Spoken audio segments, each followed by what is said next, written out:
Good morning, everybody. I wanted to share a story with you today as we think about thinking. But it's about a preacher who wrote in the margins of the text of his sermon on a Sunday morning, and someone was walking up after the service and looked at his notes. And in the margins, he had written a little point that said, "This is a weak point. Pound the pulpit harder."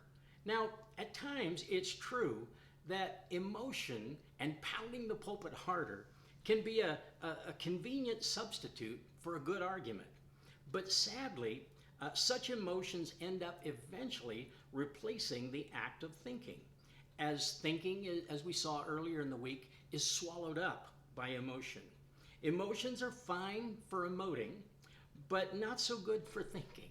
And the heart is a necessary organ for life, but it's a terrible substitute for the head. Now, that means that we also need to recognize that a smart head may also be a danger if it's acting alone, because a smart head may end up rationalizing bad behavior.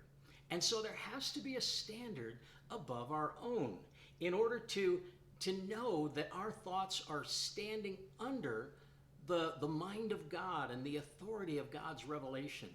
So there's a verse in Isaiah 55 and verses 8 and 9 where Isaiah writes these words. Actually, the Lord is speaking through the prophet Isaiah. And he says, "For my thoughts are not your thoughts, neither are your ways my ways, declares the Lord. As the heavens are higher than the earth, so are my ways higher than your ways, and my thoughts than your thoughts." Now, that's where biblical revelation and Christian values and godly character come in. But we're going to look at those in more detail. In fact, I think we may deal with some of those next week in our devotions. But in the meantime, we need to know that emotion and thought live in two different rooms within the soul. They may help each other, but they are not identical to each other.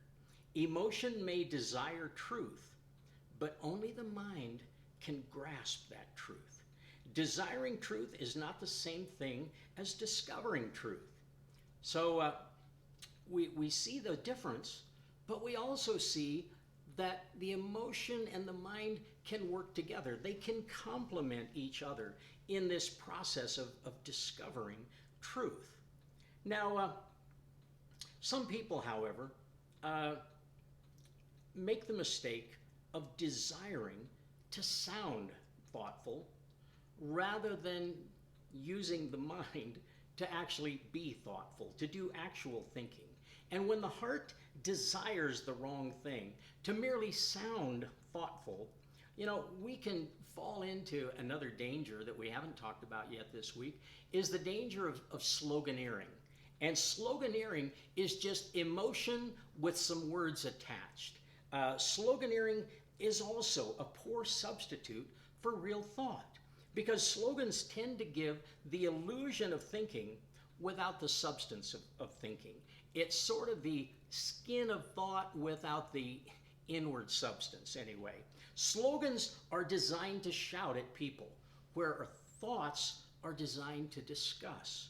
Now, slogans are cheap substitutes that, after the appearance that they offer, I'll get this right, they offer the appearance of real thought, but without the reality.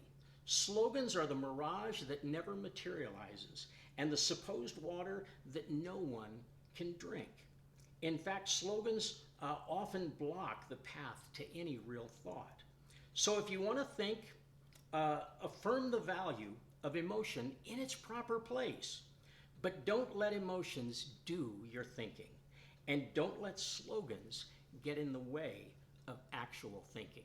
I hope I've given you something to think about today. Anyway, have a great one and do some thinking while you're at it, okay? Bye-bye. God bless.